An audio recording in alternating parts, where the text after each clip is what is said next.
नमस्कार दोस्तों, स्वागत है आपका हमारे YouTube चैनल जी के ट्रैकर पे। देखिए फ्रेंड, आज के वीडियो में हम बात करेंगे उत्तराखंड के आर्थिक सर्वेक्षण के बारे में। इससे रिलेटेड हमारी ये दूसरी क्लास है। इससे पहले हमने उत्तराखंड के आर्थिक सर्वेक्षण और बजट के ऊपर एक क्लास को कवर किया था, जिसमें हमने सभी इंपॉर्टेंट जो डेटा है, लेटेस्ट डेटा, उसको कवर किया और फिर उसी वीडियो में MCQ के रूप में उसकी प्रैक्टिस भी करी। ये हमारी उत्तराखंड का जो लेटेस्ट आर्थिक सर्वेक्षण है 2025-26 का, उसकी हम सेकंड क्लास कवर करेंगे।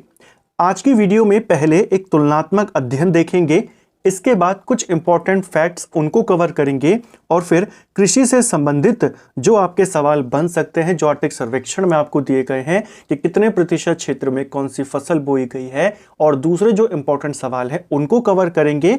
और फिर इसी वीडियो में इन सभी चीज़ों को MCQ के रूप में भी कवर कर जाएंगे, जैसे हमने पहले वीडियो में किया था। अगर आपने हमारी पहली वीडियो नहीं देखी है, जिसमें हमने पूरे बजट के बारे में, पूरे आर्थिक सर्वेक्षण के बारे में जो बेसिक इंफॉर्मेशन है, जहां से आपके बहुत सवाल बनते हैं GDP को लेकर के, प्रति व्यक्ति आय को लेकर के, डेटा को लेकर के, आप उनको प्लेलिस्ट से देख सकते हैं। तो चलिए दोस्तों, आज की वीडियो को शुरू करते हैं। सबसे पहले तुलनात्मक अध्ययन करेंगे। तुलनात्मक अध्ययन यहां पे करेंगे अभी जो डेटा है उसका, और जब राज्य बना था तब क्या स्थिति थी उत्तराखंड की, उसके बारे में। इस बार का जो आर्थिक सर्वेक्षण है 2025-26 का, जिसमें आपको दिसंबर 2025 तक का डेटा दिया गया है, इसमें एक तुलनात्मक अध्ययन यहां पे दिया गया है। तुलनात्मक तरीके से यहां पे बताया गया कि राज्य गठन के समय क्या स्थिति थी और अब उत्तराखंड की क्या स्थिति है। अब 25 साल भी हो चुके हैं उत्तराखंड को बने हुए, तो हो सकता है यहां से सवाल बन जाए। इसीलिए जो जो इंपॉर्टेंट पॉइंट्स है उसके कंपैरिजन के, वो हमने यहां पे लिए हैं। इसमें सबसे पहले आता है राज्य गठन के समय अर्थव्यवस्था का कुल आकार कितना था। तो जब राज्य हमारा बना था 2000 में, उस समय हमारी इकोनॉमी का जो टोटल आकार था, यानी जो GSDP थी हमारी, वो 14,500 करोड़ थी। वर्तमान में हमारी GDP कितनी है, यानी राज्यों की जो GDP होती है उसे GSDP कहते हैं। वर्तमान में यह 3,81,889 करोड़ है। ठीक है, तो पहले इतना था, अब इतना है। वर्तमान में उत्तराखंड में प्रति व्यक्ति आय कितनी है? वर्तमान में उत्तराखंड की जो प्रति व्यक्ति आय है, यह लगभग 2,74,000 के करीब है। अगर हम टू बी एग्जैक्ट की बात करें तो 2,73,921 रुपए। जब राज्य बना तो यह जो प्रति व्यक्ति आय थी लगभग 15,000 के करीब थी। आज यह लगभग 2.25 लाख के करीब है। ठीक है, राज्य गठन के समय गरीबी का प्रतिशत। तो राज्य जब हमारा बना था उस समय राज्य में गरीबी का जो प्रतिशत था वो लगभग 32.70% था। आज की डेट में राज्य में जो गरीबी है यह मात्र 7% के करीब रह गई है। राज्य गठन के समय स्टार्टअप कितने थे उत्तराखंड में? इनकी संख्या थी 0, और आज की डेट में 1100 के करीब हमारे स्टार्टअप हैं। ठीक है, राज्य गठन के समय जो MSME है हमारे, यानी जो छोटे मध्यम उद्योग हैं, उनकी संख्या 14,163 थी। आज की डेट में जो हमारे MSME हैं, दिसंबर 2025 तक का ये डेटा है, आज की डेट में इसकी संख्या 80,000 के करीब है, 79,394। उस समय MSME लगभग 14,000 थे, आज 80,000 हैं। राज्य गठन के समय जो बड़े उद्योग थे, इनकी संख्या उत्तराखंड में 39 थी। आज बड़े उद्योग उत्तराखंड में 107 हैं। जब राज्य बना उस समय हमारे कितने उत्पादों को GI टैग मिला हुआ था? 0। आज अगर हम बात करें आज की डेट में, यानी दिसंबर 2025 तक की तारीख में, उत्तराखंड के 29 उत्पादों को GI टैग मिला हुआ है। ठीक है, बिजली खपत कितनी थी तब? बिजली खपत तब जो सालाना थी वो 3,039 यहां पर यूनिट्स थी, मीट्रिक यूनिट्स थी। आज यह 17,192 हो चुकी है। और बिजली उत्पादन तब हम 3800 करते थे, आज 16,500 करते हैं। ठीक है, लाइफ एक्सपेक्टेंसी की बात करते हैं, जीवन की जो औसत आयु है उसकी बात करते हैं, तो तब ये 60 साल थी, आज ये 71.5 साल है। यानी तब हमारे राज्य में जो औसत आयु थी वो लगभग 60 साल के करीब थी। आज औसत जो आयु है, एवरेज जो एज है, वो 71.5 वर्ष है। मैटरनल मोर्टेलिटी रेट की बात करें तब 450 था, आज यह नंबर केवल 91 रह गया है। ठीक है, NMR की बात करते हैं, यानी जो नियोनटल मॉर्टेलिटी रेट है, यानी जो नवजात मृत्यु दर है, इसमें नंबर ऑफ पर 1000 लाइव बर्थ में, यानी हर 1000 में जो नवजात मृत्यु दर है वो पहले 45 थी, अब यह मात्र 17 रह गई है। नंबर ऑफ एमबीबीएस सीट्स की बात करें, उत्तराखंड में जब उत्तराखंड बना था तो एमबीबीएस सीटों की संख्या 100 थी, आज यह 1300 से ज्यादा है। पहले नंबर ऑफ डॉक्टर्स की अगर हम बात करें, 1 लाख जनसंख्या पर पहले 7 डॉक्टर थे, आज 1 लाख जनसंख्या पर 23 डॉक्टर हो चुके हैं। पहले उत्तराखंड में मेडिकल कॉलेज जो था वो 1 था, आज इनकी संख्या 9 हो चुकी है। अगर हम इंपॉर्टेंट उत्पादन की बात करें तो मछली, मशरूम, दूध, कई बार इनका डायरेक्ट पूछ लेता है किसका उत्पादन कितना रहा है। मछली उत्पादन पहले हमारे राज्य में 1000 टन सालाना होता था, अब यह संख्या 10,000 टन के ऊपर जा चुकी है। मशरूम उत्पादन की बात करें तो पहले यह 500 मीट्रिक टन था, अब यह 27,000 मीट्रिक टन के ऊपर जा चुका है। दूध उत्पादन की बात करें तो पहले 29 लाख किलो रोजाना दूध का उत्पादन होता था, आज यह संख्या 52 लाख किलो पर डे के ऊपर जा चुकी है। ये कुछ इंपॉर्टेंट नंबर जहां से सवाल बनने के चांसेस काफी हैं। चीता संख्या की बात करें, अगर हम वन्य जीवों की बात करें, इसे यहां पे तेंदुआ करना, तेंदुआ ही होगा क्योंकि चीते उत्तराखंड में होते नहीं हैं, इंडिया में भी नहीं थे, बाहर से इनको मंगाया गया है। तो उस समय जो तेंदुए थे लगभग 2023 थे, वर्तमान में इनकी संख्या 2927 के करीब है और ये डेटा 2022 तक का है। ठीक है, जो अब की आपका आर्थिक सर्वेक्षण है उसमें 2022 तक का इनका डेटा दिया गया है। ऐसे ही बाघों की संख्या तब 178 थी, आज की डेट में 560 है, और हाथी तब 1507 थे, आज 2026 के ऊपर है। ठीक है, तो ये हैं वन्यजीव जानवर, यहां से भी सवाल आ सकता है। इसके बाद आता है लेबर फोर्स पार्टिसिपेशन रेट। इसमें 15 से 59 साल तक के कितना पार्टिसिपेंट रेट था हमारा, तब ये 45% था। आज की डेट में हमारा जो LFPR है, यानी लेबर फोर्स पार्टिसिपेशन रेट है, ये है 64.4%। ठीक है, राज्य बनने के समय 45 था। आपने इस नंबर को याद करना है कि वर्तमान में उत्तराखंड में लेबर फोर्स पार्टिसिपेशन रेट क्या है, तो 64.4% है। उत्तराखंड का मानव विकास सूचकांक उस समय 0.247 था, वर्तमान में जो 2021 तक इसे जारी किया गया है लेटेस्ट, उस समय यह 0.672 हो गया था।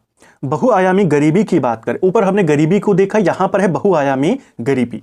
ये 2005-6 में लगभग 40% के करीब था, वर्तमान में 6.92% ये रह गया है। तो ये भी पूछा जाता है। ठीक है, तो ये एक कंपैरिजन कि पहले कैसा था अब कैसा है, हो सकता है सवाल बन जाए। अब बात करते हैं कुछ इंपॉर्टेंट तथ्यों की। सबसे पहला पॉइंट है, one nation one ration card योजना के अंतर्गत खाद्यान्न वितरण करने में उत्तराखंड का देश में स्थान कौन सा रहा। तो one nation one ration card योजना के अंतर्गत खाद्यान्न वितरण करने में उत्तराखंड पूरे देश में 6ठे नंबर पे रहा। इंपॉर्टेंट फैक्ट बेस पर क्वेश्चन है, बन सकता है। वर्षा जल संरक्षण योजना के अंतर्गत वर्तमान तक राज्य में कुल कितने अमृत सरोवर का निर्माण किया गया। देखिए, जो वर्षा जल के लिए संरक्षण करने के लिए जो योजना चलाई गई, इसके तहत देश के हर जिले में अमृत सरोवर बनाने की योजना थी। उत्तराखंड में भी ये योजना थी, हर जिले में 75 अमृत सरोवर बनाने थे और टोटल टारगेट रखा गया था 975 का, कि इतने अमृत सरोवर बनाए जाएंगे। लेकिन अब इनको कितना बना दिया गया है, जितना लक्ष्य था उससे कहीं ज्यादा, 1323। ठीक है, इसके बाद है चारधाम यात्रियों की संख्या। यहां से भी सवाल बनने के चांसेस हैं। चारधाम यात्रियों की संख्या पूछी जाती है। 2025 का जो वर्ष था हमारा, इसमें बद्रीनाथ धाम में 16,60,000 यात्रियों ने दर्शन किए। केदारनाथ धाम में 17,68,000 लोग यहां पर आए। गंगोत्री में लगभग 7.5 लाख लोग, यमुनोत्री में 6.5 लाख और हेमकुंड साहिब में लगभग 2.5-3 लाख के करीब लोग यहां पर आए।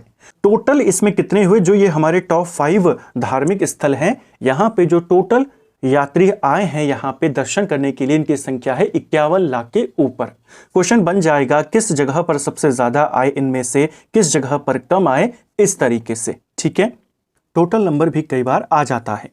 इसके बाद अगला पॉइंट है, 2025-26 के दिसंबर 2025 तक टोटल कितने किसानों का कृषि बीमा यहां पर हुआ है, कृषकों का बीमा हुआ। इनकी संख्या है 83,097। ठीक है, इसके अलावा उत्तराखंड में किसान क्रेडिट कार्ड भी दिए जाते हैं। किसान क्रेडिट कार्ड योजना लागू है 1999 से। इनकी संख्या पूछी जा सकती है। कई बार आपने देखा है डायरेक्ट संख्या बेस पे सवाल बन जाता है कि इतनी तारीख तक इनके लाभार्थियों की संख्या बताइए। तो 23 सितंबर 2025 तक पूरे प्रदेश में जो किसान क्रेडिट कार्ड वितरित किए गए हैं आज तक, इनकी संख्या है 5,77,000 के करीब। एग्जैक्ट नंबर की बात करें तो 5,77,073 ये संख्या है।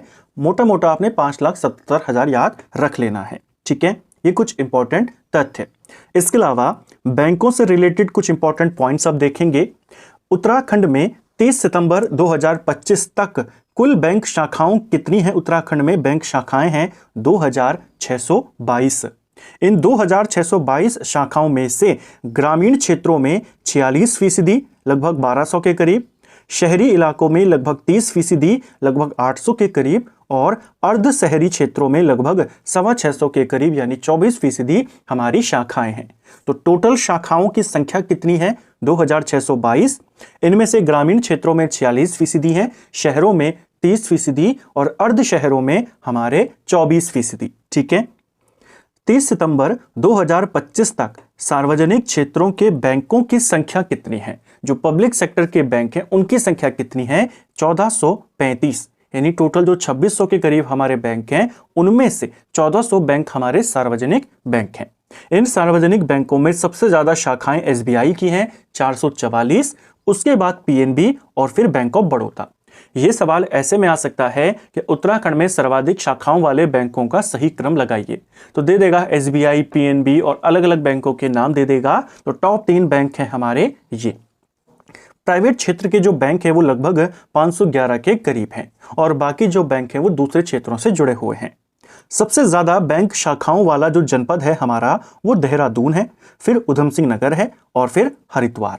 और सबसे कम बैंक शाखाओं वाले जनपद की बात करें तो वो बागेश्वर है, यहाँ पे सबसे कम बैंक हैं, फिर रुद्रप्रयाग और फिर चंपावत। तो सबसे ज्यादा शाखाएं देहरादून में है, सबसे कम बागेश्वर में स्थित है। ठीक है, अगर हम उद्योगों से रिलेटेड कुछ इंपॉर्टेंट डेटा की बात करें तो 2025-26 का जो वित्तीय वर्ष है इसमें नवंबर 2025 तक का अपडेट आर्थिक सर्वेक्षण में था। इस दौरान उत्तराखंड में कुल औद्योगिक इकाइयां कितनी है? छोटी बड़ी सारी औद्योगिक इकाइयां मिलाकर के यह है लगभग 94,500। राज्य में मौजूद खान या खदानों की बात करें तो उत्तराखंड में मैग्नेसाइट की 4 खदानें मौजूद हैं, लाइमस्टोन की 2 खदानें, सिलिका सैंड की 1 और सोप स्टोन की 173 खदानें उत्तराखंड में मौजूद हैं। ठीक है, ग्रामीण विकास और पंचायती राज के अंतर्गत एक इंपॉर्टेंट पॉइंट आपने केवल इतना याद करना है कि उत्तराखंड में सारा इससे शुरू किया गया था मनरेगा के साथ।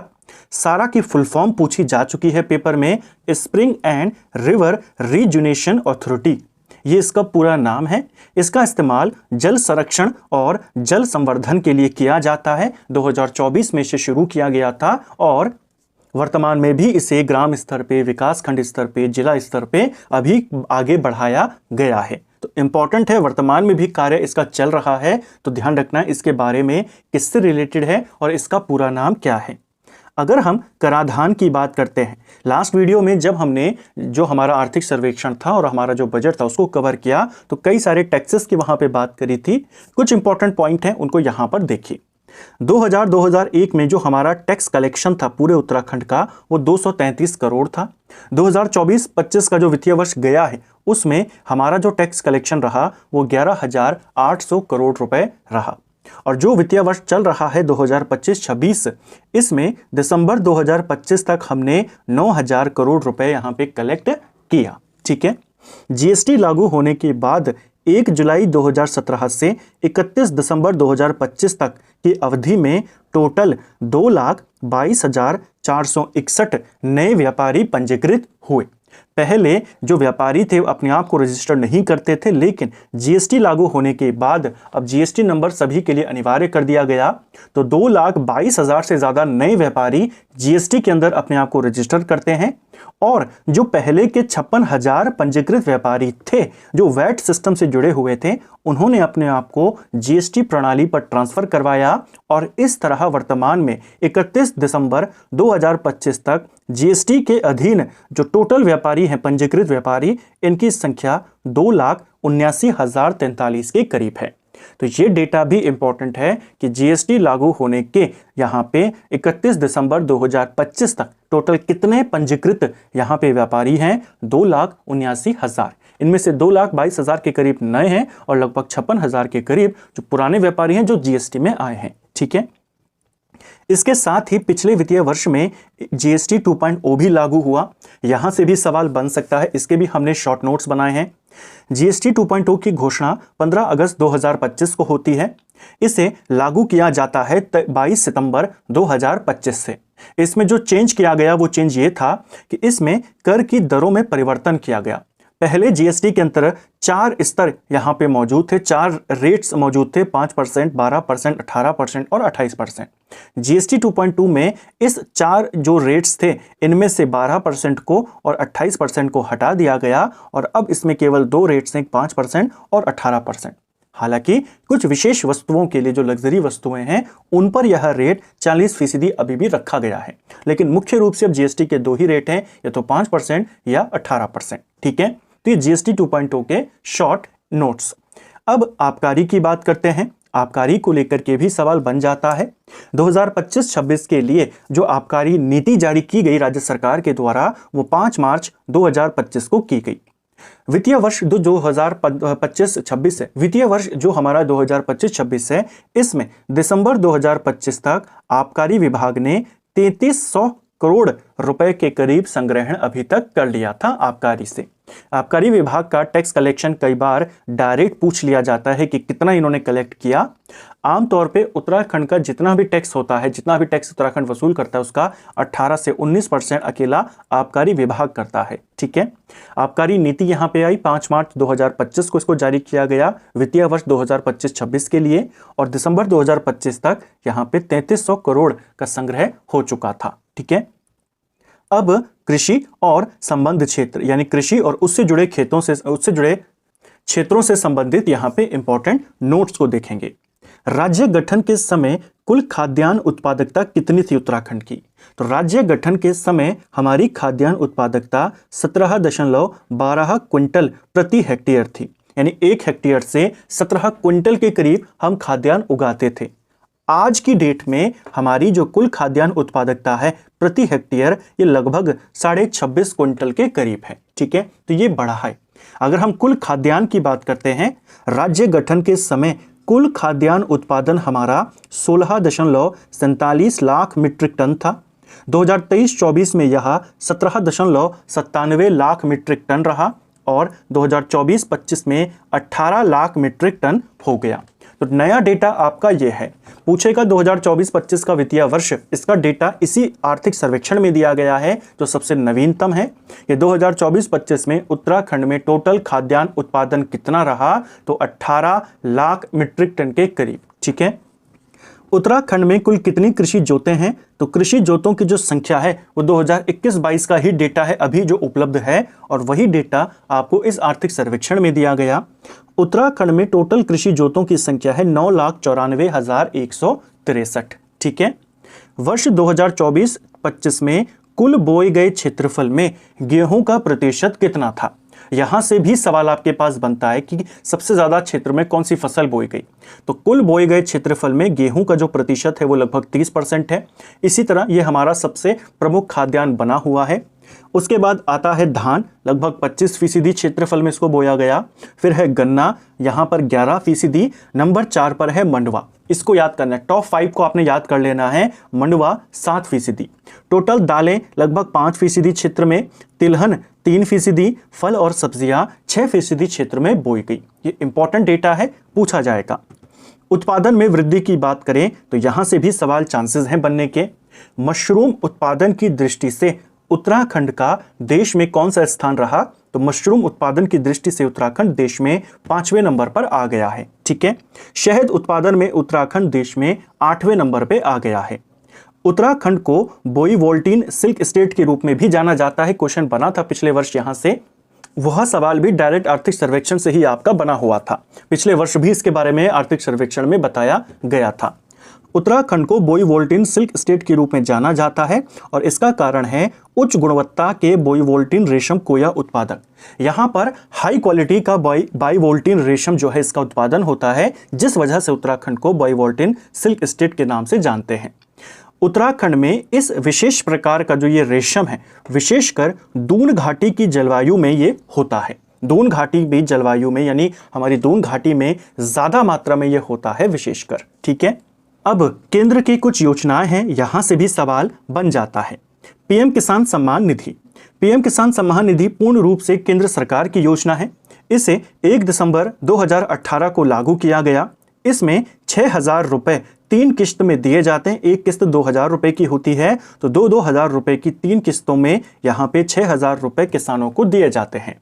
यहां से आपसे सवाल बना था एक पेपर में कि पहली किस्त की समय अवधि क्या है, दूसरी की क्या है। तो पिछले वर्ष के आर्थिक सर्वेक्षण में भी इसका उल्लेख था, वहीं से डायरेक्ट सवाल बना था। हो सकता है अब की बार भी बन जाए। इसमें टोटल 6,000 रुपए देते हैं। शुरू 1 दिसंबर 2018 को इसको किया गया। इसकी पहली किस्त की जो समय अवधि है वो 1 अप्रैल से 31 जुलाई के मध्य में है, यानी पहली किस्त यानी जो पहले 2,000 रुपए हैं वो इस दौरान दिए जाते हैं। दूसरी किस्त 1 अगस्त से 30 नवंबर के मध्य में दी जाती है। तीसरी किस्त 1 दिसंबर से 31 मार्च के मध्य में दी जाती है। ठीक है, इसका नोडल विभाग ये भी पेपर में पूछा गया है। जो प्रधानमंत्री किसान सम्मान निधि है इसके लिए नोडल विभाग कृषि विभाग को बनाया गया है और नोडल अधिकारी आयुक्त एवं सचिव जो राजस्व परिषद है उत्तराखंड की उसको बनाया गया है। ठीक है, तो नोडल विभाग कृषि विभाग है, लेकिन नोडल अधिकारी जो है वो राज्य राजस्व परिषद के जो कमिश्नर हैं और जो सेक्रेटरी हैं उनको बनाया गया है। ठीक है, अब इस योजना के नंबर को भी देख लेते हैं। 31 दिसंबर 2025 तक उत्तराखंड में 9.15 लाख कृषक इस योजना के अंतर्गत पंजीकृत हैं, यानी 9 लाख के करीब किसान इस योजना का लाभ ले रहे हैं। और इन किसानों को अभी तक जब से ये योजना शुरू हुई है 2018 से 3400 करोड़ रुपए दिए जा चुके हैं। ठीक है, कितने किसानों ने इसका लाभ उठाया उत्तराखंड के? 9.15 लाख। सबसे ज्यादा और सबसे कम पंजीकृत किसान वाला जिले की बात करें तो सबसे ज्यादा जो पंजीकृत हैं इस योजना में वो हरिद्वार से हैं और सबसे कम वो चंपावत से हैं। ठीक है, ऐसे ही एक और योजना है पीएम किसान मानधन योजना। यह भी केंद्र की योजना है। केंद्र की योजना का मतलब है इसमें पूरा पैसा केंद्र का है। यह देश के सभी भूधारक लघु और सीमांत किसानों के लिए इसको शुरू किया गया। जो प्रधानमंत्री किसान मानधन योजना है बेसिकली यह एक वृद्ध अवस्था पेंशन योजना है। इसमें आपको एक निश्चित आयु तक पैसा जमा करना है और फिर एक निश्चित आयु के बाद आपको पैसा मिलना शुरू होगा। इसमें शामिल होने की जो आयु है वो 18 से 40 वर्ष है, यानी अगर आपकी उम्र 18 से 40 वर्ष के बीच में है तो आप पैसा जमा करना इस योजना में शामिल हो सकते हो और पैसा जमा कर सकते हो।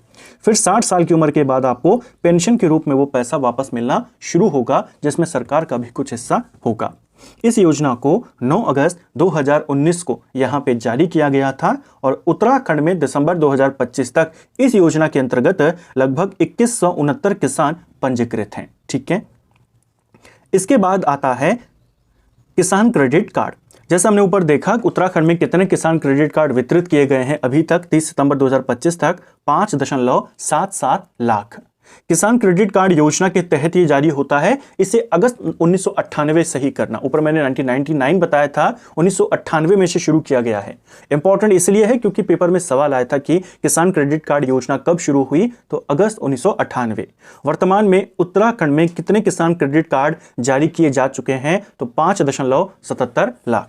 ठीक है, अब लास्ट में एक और इंपॉर्टेंट डेटा विभिन्न फसलों के लिए जो वित्तीय वर्ष 2025-26 इसमें एमएसपी। कुछ पेपर में डायरेक्ट एमएसपी पूछ ली गई थी कि बताइए गेहूं की एमएसपी क्या है, चने की क्या है, जौ की क्या है, इस तरीके से। तो रबी की फसलों के लिए सरकार ने एमएसपी की घोषणा करी है 2025-26 के लिए। इसमें गेहूं की जो एमएसपी है वो 2585 प्रति क्विंटल है, जौ की 2150 है, चने की लगभग 5800 के करीब है, मसूर की 7000 के करीब, सरसों की 6200 और कुसुम की लगभग 6500 के करीब। तो एमएसपी में ज्यादातर गेहूं, जौ और चना, ये टॉप 3 है जो आपके लिए इंपॉर्टेंट है, इनको याद रखना है। ठीक है, तो ये हमने यहाँ पे थ्योरी को कवर किया। अब बात करते हैं एमसीक्यूज के बारे में। उत्तराखंड राज्य गठन के समय की तुलना में वर्तमान में बहुआयामी गरीबी में कितने प्रतिशत की गिरावट दर्ज की गई है? तो डायरेक्ट वही सवाल है कंपैरिजन करते हुए, लेकिन गिरावट पूछ ली कि तब कितनी थी, अब कितनी और कितने की गिरावट है। तो आपको पता है राज्य गठन के समय उत्तराखंड में जो बहुआयामी गरीबी थी ये लगभग 40.38% थी, और अब आज की डेट में ये 6.92% है। यानी कितने की गिरावट हुई है, लगभग 33% और 0.46, तो 33.46% की गिरावट हुई है। ऑप्शन बी सही उत्तर होगा। वर्तमान आंकड़ों के अनुसार उत्तराखंड में प्रति व्यक्ति आय का अनुमानित स्तर क्या है? तो उत्तराखंड में प्रति व्यक्ति आय का जो अनुमानित स्तर है वो 2,74,000 रुपए है। ठीक है। स्वास्थ्य मानकों के संदर्भ में राज्य गठन से अब तक मातृ मृत्यु दर जो है इसमें क्या सुधार हुआ है? तो राज्य गठन के समय मातृ मृत्यु दर जो था, मातृ मृत्यु दर वो 450 था, जो अब 91 रह गया है। तो ऑप्शन बी आपका सही आंसर होगा। उत्तराखंड के ऊर्जा क्षेत्र के संबंध में कौन सा कथन गलत है? वर्तमान में बिजली की वार्षिक खपत 17,192 मीट्रिक यूनिट्स है, क्या ये सही है? पहला सही है। गठन के समय पावर जनरेशन लगभग 3800 के करीब था, यह भी सही है। वर्तमान में पावर जनरेशन लगभग 16,500 है, यह भी सही है। गठन के समय वार्षिक बिजली खपत 5,000 मीट्रिक यूनिट्स थी, गलत हो जाएगा। गठन के समय यह था 3,039 ना कि 5,039, डी वाला गलत है। वन्यजीव गणना 2022 के आंकड़े के अनुसार उत्तराखंड में बाघों की वर्तमान संख्या कितनी है? टाइगर्स हमारे उत्तराखंड में कितने हैं? वर्तमान में 560 हैं। राज्य गठन के समय लगभग 178 थे, वर्तमान में ये हमारे 560 हो गए हैं। ठीक है। वर्तमान में उत्तराखंड के पास कुल उत्पादों के लिए जीआई टैग प्राप्त है। कितने उत्पादों पर जीआई टैग मिला हुआ है वर्तमान में? 29, अभी ऊपर देखा। One nation one ration card योजना के तहत खाद्यान्न वितरण के मामले में उत्तराखंड का देश में कौन सा स्थान है? तो one nation one ration card योजना के अंतर्गत खाद्यान्न वितरण के मामले में उत्तराखंड 6ठे नंबर पे है। ऑप्शन डी सही उत्तर है। वर्षा जल संरक्षण योजना के तहत राज्य में अब तक कुल निर्मित अमृत सरोवरों की संख्या कितनी है? तो कुल निर्मित अमृत सरोवर वर्तमान में उत्तराखंड में 1323 है। ऑप्शन बी सही उत्तर है। चारधाम यात्रा 2025 के आंकड़ों के अनुसार यात्रियों की संख्या के आधार पे धामों का घटता हुआ सही क्रम क्या होगा? यानी जहां पे ज्यादा श्रद्धालु है उसको पहले रखना है। तो आप जानते हैं सबसे ज्यादा श्रद्धालु किस धाम में आए थे? केदारनाथ धाम में। केदारनाथ धाम के बाद कहां पर आए? बद्रीनाथ धाम में। बद्रीनाथ धाम के बाद गंगोत्री धाम, फिर यमुनोत्री धाम। तो 4 धाम हमारे ये रहे, केदारनाथ, बद्रीनाथ, गंगोत्री और यमुनोत्री, यानी ऑप्शन सी आपका सही उत्तर हो जाएगा। ठीक है। बैंकिंग आंकड़ों के अनुसार उत्तराखंड में बैंक शाखाओं के वितरण का क्षेत्रवार प्रतिशत क्या है? हमने देखा था कि उत्तराखंड में कितने बैंक हैं, उनमें से कितने हैं जो ग्रामीण इलाकों में हैं, कितने जो शहरी इलाकों में। ग्रामीण इलाकों में बैंकों की संख्या है लगभग 46%, शहरी इलाकों में है 30% और अर्ध शहरी इलाकों में लगभग 24%। Option A.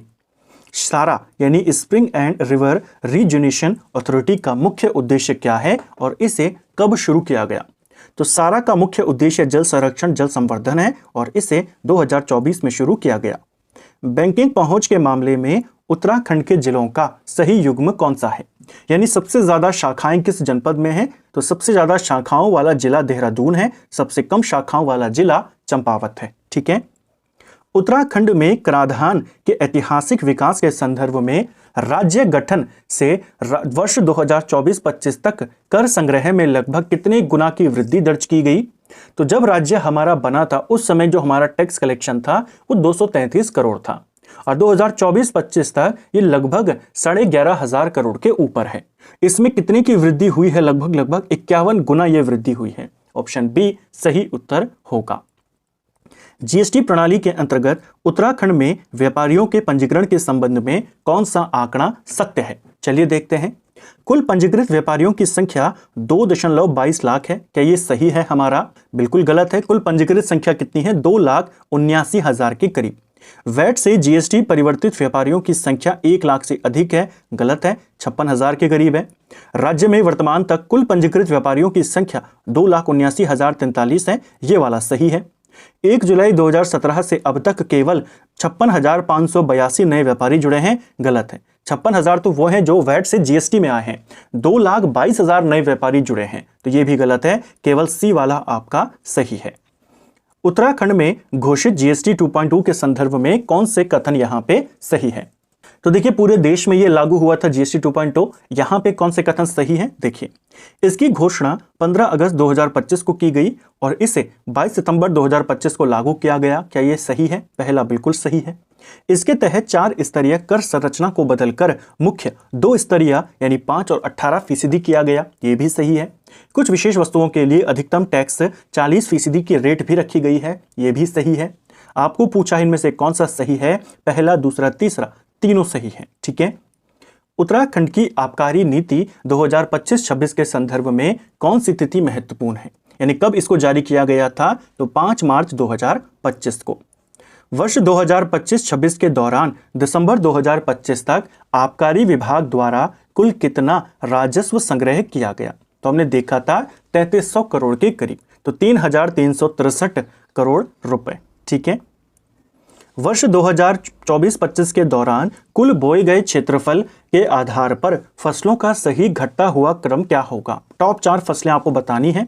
हमने देखा था कि सबसे ज़्यादा क्षेत्रफल पे हमने गेहूं बोया लगभग 30%, गेहूं के बाद हमने धान को बोया लगभग 25%, फिर हमने गन्ने को यहाँ पर बोया लगभग 11% और फिर मंडवा 7%। तो सबसे पहले गेहूं आएगा, गेहूं, धान, गन्ना, मंडवा, ये रहा आपका ऑप्शन ए सही उत्तर होगा। पीएम किसान सम्मान निधि योजना के संबंध में कौन सा कथन असत्य है? चलिए देखते हैं। यह योजना 1 दिसंबर 2018 से लागू हुई, बिल्कुल सही है। राज्य में 1 दिसंबर 2025 तक कुल 9.15 लाख कृषक पंजीकृत हैं, ये भी सही है। इसके नोडल अधिकारी निदेशक कृषि विभाग होते हैं, गलत है। नोडल विभाग जो है वो कृषि विभाग है। नोडल अधिकारी राजस्व परिषद के जो कमिश्नर हैं और जो सचिव हैं वो होते हैं। ठीक है, तो ये वाला गलत हो जाएगा। सबसे कम पंजीकृत किसान चंपावत के हैं, सही है। सबसे ज्यादा हरिद्वार के। उत्तराखंड को बायोवोल्टीन सिल्क स्टेट के रूप में पहचाना जाता है, इसका मुख्य कारण या भौगोलिक कारण क्या है? तो इसका मुख्य भौगोलिक कारण है दून घाटी की जलवायु का बायोवोल्टीन शहतूत उत्पादन हेतु अनुकूल होना। उत्तराखंड में बायोवोल्टीन जो रेशम है वो काफी ज्यादा और काफी अच्छी मात्रा में होता है, खासकर दून घाटी में। ठीक है। पीएम किसान मानधन योजना के पात्र होने के लिए निर्धारित आयु सीमा क्या है? तो पीएम किसान मानधन योजना के लिए आयु सीमा जो है वो 18 से 40 है। कृषि क्षेत्र की रैंकिंग और सांख्यिकी के संदर्भ में विचार करें। चलिए देखते हैं। मशरूम उत्पादन में उत्तराखंड का देश में 5वां स्थान है, क्या ये सही है? पहला बिल्कुल सही है। मशरूम उत्पादन के मामले में उत्तराखंड पूरे देश में 5वें नंबर पे आता है। शहद उत्पादन के मामले में उत्तराखंड देश में 8वें नंबर पे है, सही है। राज्य में कुल कृषि जोत की संख्या 9.94 लाख है लगभग, तो ये भी सही है। 9,94,000 कृषि जोतें उत्तराखंड में मौजूद हैं वर्तमान में। यहां पर पूछा है सही कौन सा है? ऑप्शन सी 1, 2, 3 सभी सही हैं। अगला, पीएम किसान सम्मान निधि के अंतर्गत दी जाने वाली किस्त की समय अवधि का कौन सा मिलान सही है? यहाँ पे तो 3 किस्तें दी जाती हैं 2-2 हजार रुपए की। पहली किस्त जो जाती है वो जाती है 1 अप्रैल से 31 जुलाई के मध्य में। ठीक है, तो ये वाला तो गलत हो गया। दूसरी किस्त जो जाती है वो अगस्त और नवंबर के मध्य में जाती है, तो ये भी गलत हो गया। तीसरी दिसंबर से मार्च के मध्य में जाती है, ये वाला आपका सही है, यही आपको बताना था। चौथी वाली जो पहली वाला किस्त है उसका फिर से गलत दिया गया है, तो ये भी आपका गलत है। केवल ऑप्शन सी आपका सही होगा, इसको भी याद रखना है। तो फ्रेंड्स, ये था हमारा आज का वीडियो जिसमें हमने जो आर्थिक सर्वेक्षण है उत्तराखंड का 2025-26 का, उससे इंपॉर्टेंट डेटा को यहाँ पे देखा, कंपैरिजन करते हुए चले, इंपॉर्टेंट फैक्ट्स को देखा, कृषि से संबंधित कुछ डेटा को भी यहाँ पर देखा और फिर सभी को एमसीक्यू के रूप में करने का प्रयास किया। उम्मीद करता हूँ आपको आज का वीडियो पसंद आया होगा। अगर आपको ये वीडियो पसंद आई है तो वीडियो को लाइक करें, चैनल पर नए हैं चैनल को सब्सक्राइब करें, अपने दोस्तों के साथ शेयर करें। वीडियो आपको कैसा लगा कमेंट बॉक्स में हमें ज़रूर बताएं। Thank you friends.